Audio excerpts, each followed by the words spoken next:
Hello, this is János Real World Audio, and today I'm going to completely shatter the illusion of a perfect recording and perfect sound reproduction.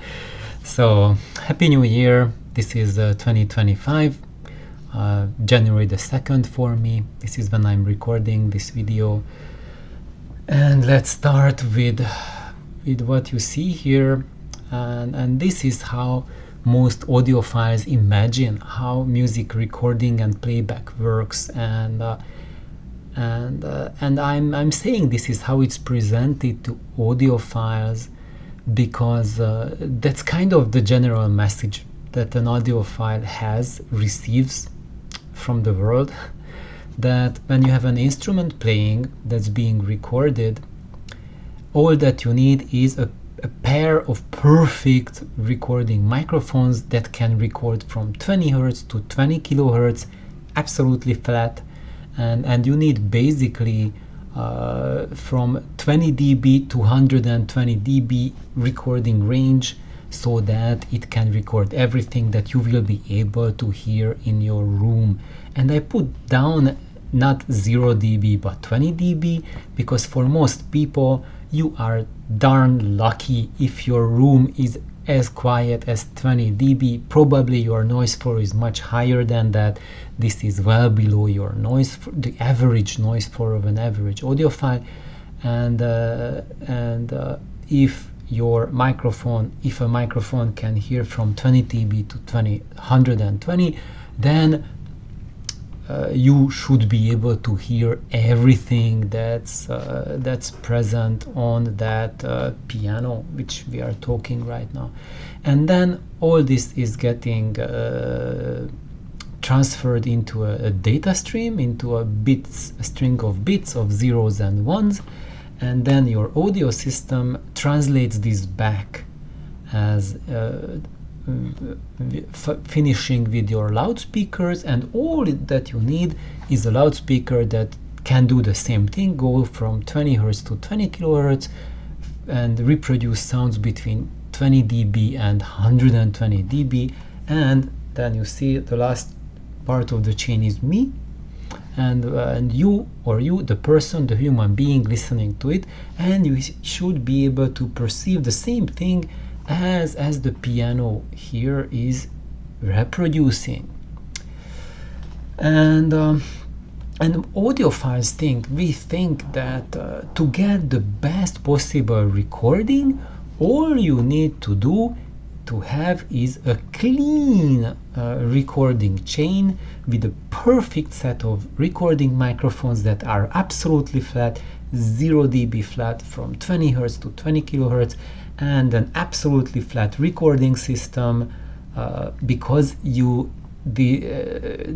what the microphones perceive as signal, that's not what is getting translated as zeros and ones. It has to go first through an amplification chain, and often before it gets to the amplification chain, in real life it goes through often like hundreds of meters of cables before it gets to those amplification parts and recording parts. So in real life it gets a total complete mess. But if you think, an average audiophile thinks that you have the perfect microphone, then you have a perfect analog to digital converter, it gets transferred to zeros and ones, and now what you need is the reverse, a perfect playback system and a perfectly flat loudspeaker, and you have the exact same thing. And this is the most broken concept that you can have, because this is the furthest from reality, because this never ever happens. The only one, the closest situation to this illusory perfection is when you have a set recording system, that you are in a studio and you have a chain that reproduces the recorded material with the same amount of coloration or the reverse coloration present in the recording process. So what I hear will be really similar to what was being played. But in that case, when you have that, it's by far it's not the case that oh, my recording gear is so linear and my playback gear is so linear that I'm hearing what was being played. When you have a recording studio and a setup like that, that you can hear exactly what was on the stage, it means that the recording chain and the playback chain has compensatory mechanisms that work perfectly in that situation. And the whole thing can be only done when it's been experimented out years and years. Probably it takes decades to set up a recording studio like that, and that will only work in that recording studio and those recordings made there. If you take any other recordings made in different venues, it will sound totally off, or you have the recordings but you play it back on a different system, it will sound off again. And this perfect playback exists only when in highly specialized circumstances. Otherwise it does not. Why? Let's look at just the first step, the microphones.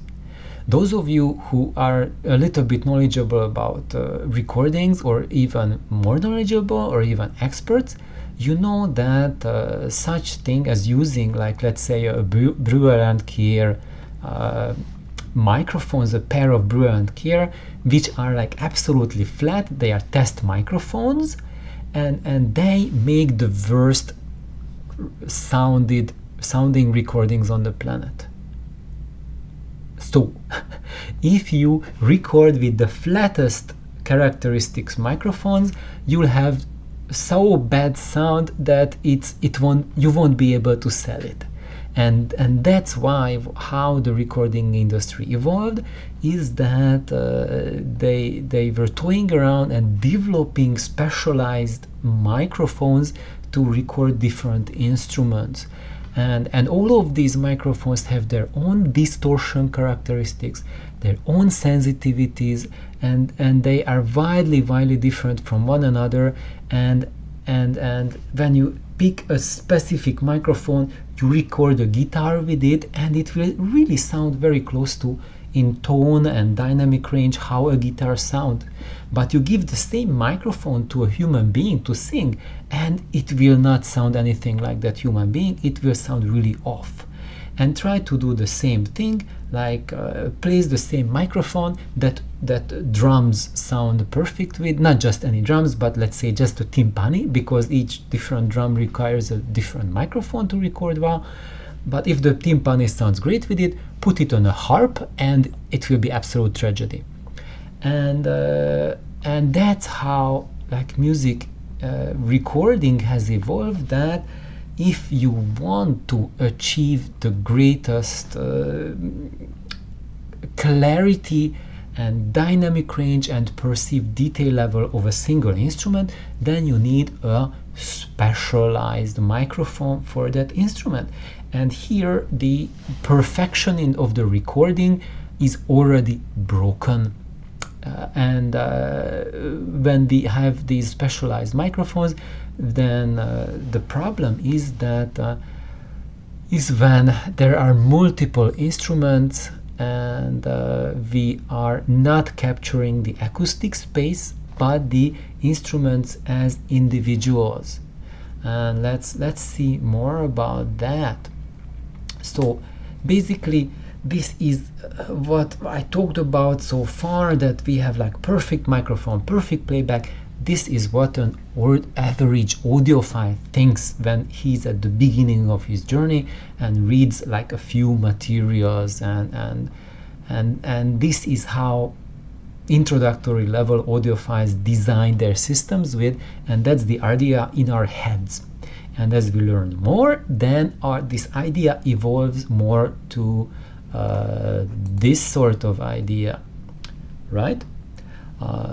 So we realize that the previous model was just a vast oversimplification, and this is more real. So what I was talking about the microphones, That's the first step, and that's where the audiophile start thinking that there's a problem, because we are not using a perfect capturing device that captures the actual event flawlessly in a neutral fashion.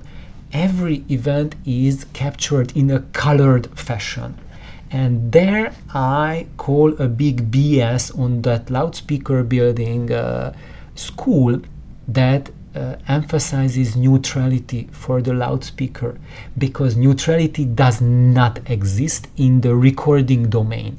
So how can you think that a neutral loudspeaker will give back the original experience when the microphones are not neutral? So this invites a lot of discussion, and obviously I made this like a really contrasting black and white contrast here, and when you do these black and white contrasts, they are only good to start to spark your mind to think more, and they are not the reality, not how things are, but they are cues for us on starting to think, to grasp higher concepts, and to think more about it, because there are multiple levels, and where actually neutral speaker strategy does make sense in certain ways, and it has certain function, but it's not what you think, and not why you think it happens, and not why the companies present to you. Because if it's neutral, then you will hear what was recorded, bull excrement, because you are not hearing how it was originally presented, because the microphones already distort it for you. There's already colorations in how it was recorded. And I also, after that, in the recording chain, also adds a very strong coloration. So when you have like different recordings, whether it sounds good on your system or not, the number one criteria for that is what was the recording chain that recorded the music. That makes it compatible with your playback system or not. And this is where you will find out that there's not a single system, stereo system, that can play back every kind of material in the best way, because every playback system is optimal for a certain recording type. And I'm going to get into that later on, but that really merits its own video or series of videos. However, now we are talking about recordings themselves. So after the equipment that has recorded your music, nowadays the modern mastering methodology is an absolute cut and paste plugins, total ultimate manipulation and recreation of everything that has been recorded. It's a computerized tour de force, basically, and it creates imaginary sounds in imaginary spaces with some analog data that was captured and transitioned into the digital domain. While it has a lot of relevance, I mean, the frequency range, the frequency fluctuations present there, the fundamental frequencies bear resemblance of the fundamental frequencies captured, but all the information that creates the 3D space, the 3D impact, is 100% altered and modified compared to the actual event that happened. So I'm going to get more into that as well, what I mean by that, because I would bet severe money on it that 99% of my listeners have absolutely no clue what I said, and the comments I would get would be, what is he mumbling about? What's this dummy talking? He has no clue. And then these people who write these idiotic comments would 3 years later, after getting a little more education on the subject, say like, oh god, he's a genius, wow. Just like a couple years ago, I had no clue what he was talking about. But that's normal, and I wasn't born like this. It took me like decades to absorb this information, and I synthesized it in myself, and that's why I made this channel, so that you can benefit from it, and you don't have to spend 20-30 years piecing it together. Because I would really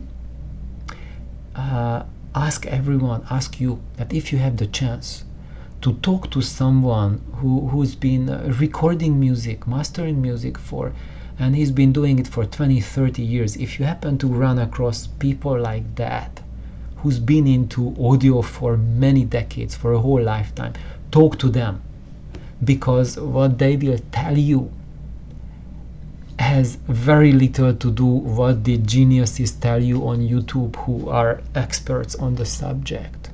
So and they will all tell you, actually each of them will have their own opinion of things, but when you talk to multiple of them, you will realize what are the common points, where do they diverge, what are the differences, and then if you learn more, then you will realize why, when there's like two opinions which clash, why the two opinions clash. And it's not because one is right, the other is wrong, but there are different circumstances between the experiences of those people, and when you factor in those circumstances, then both of the viewpoints make sense. And I think for me that is the mentality that brought me forward, that helped me, is when someone says something, do not think whether he's telling the truth or he's lying. That's a very primitive thinking and will get you nowhere except troll land.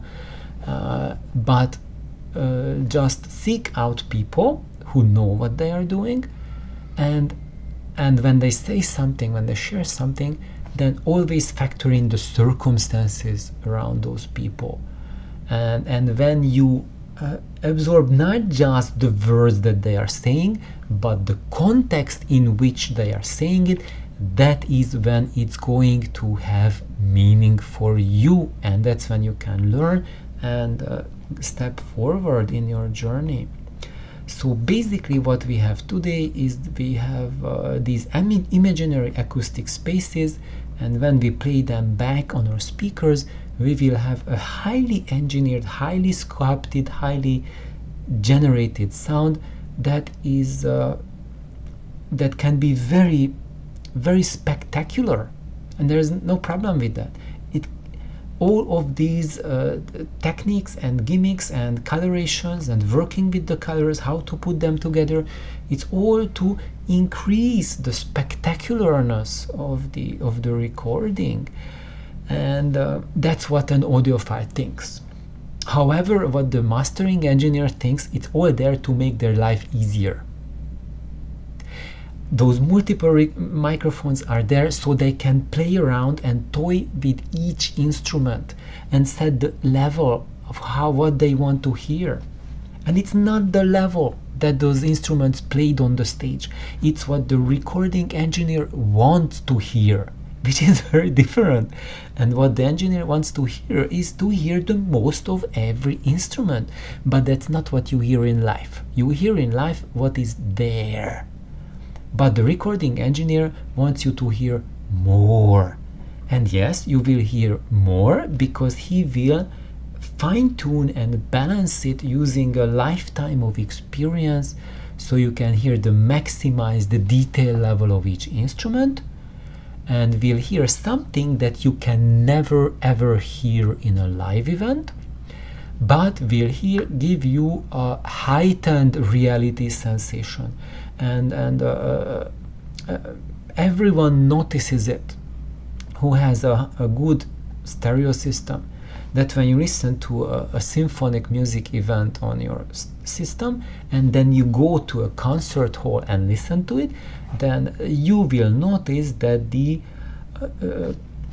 imaging of your stereo system is far superior to what you hear in a theater. In a theater, actually, what you hear is much closer to a mono image than to what we hear with a stereo image. And we hear a greater detail level in recordings at home than what you hear in the symphony. And if you don't hear it, then your stereo system is not there yet. What I'm talking about, where my experience in life is I have reached that level to get that detail level of a symphonic recording 20 years ago. That when I have more detail from a recorded symphonic event, a well-recorded symphonic event, compared to a live symphonic event. And I used to do this experiment a lot. That I went to a symphonic event, a concert, and then right after the concert I sat down in front of my stereo and put on the same music, of course not the exact same, a different conductor playing in a different concert hall, but the same recording, like Beethoven Pastoral Symphony. Then I put on Beethoven Pastoral Symphony, and in every single case I noticed that I have better resolution, better detail level, better dynamic range. Even dynamic range was better at home with my void pipes and my double DC Darling than what I heard at the Honolulu Symphony live. And however, when you listen to these recordings, you will notice that those recordings which are made today sound very different from those which were made in the 50s.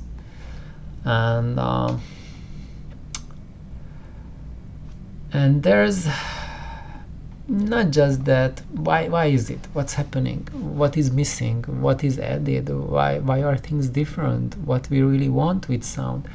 And all of these things you have to answer for yourself, really, and explore. And I think the first and foremost element of every audio system is you, the human being. Finding out about music, about hearing, about sound reproduction, about the musicians who are playing the music, what music is, what it means for you. All of it is an exploration. And you have a good stereo system when it helps you with this exploration process. And so far what I have described is pretty much what most audiophiles experience and can tell you once they have a really good background in what they are doing. Yet we are still missing a key element.